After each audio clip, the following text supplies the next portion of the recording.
सांगली जत नगर परिषदेसाठी भाजपकडून स्वबळाचा नारा देण्यात आलाय। आमदार गोपीचंद पडळकर यांच्या उपस्थितीमध्ये नगराध्यक्ष पदाच्या उमेदवारीसाठी भाजपाचे रवींद्र आरळी यांनी उमेदवारी अर्ज दाखल केला। यावेळेस जंगी मिरवणूक काढण्यात आली आहे। तर जत नगर परिषदेसाठी काँग्रेस आघाडी, राष्ट्रवादी, शिंदे सेना आणि भाजपा अशी चौरंगी लढत होत आहे। विद्याविभूषित एमडी डॉक्टर आहेत असे डॉक्टर अरळी साहेब यांचा आज अर्ज दाखल केलेला आहे।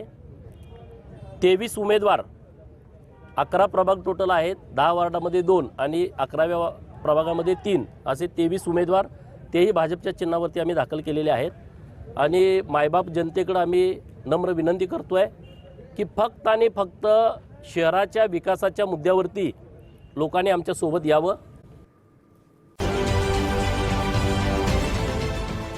देश विदेशातील प्रत्येक घडामोडींचे लाईव्ह अपडेट मिळवण्यासाठी आता साम टीव्हीच्या सर्व सोशल मीडिया प्लॅटफॉर्मला लाईक, फॉलो आणि सबस्क्राईब करा। तसंच सर्व नोटिफिकेशनसाठी बेल आयकॉन प्रेस करायला विसरू नका।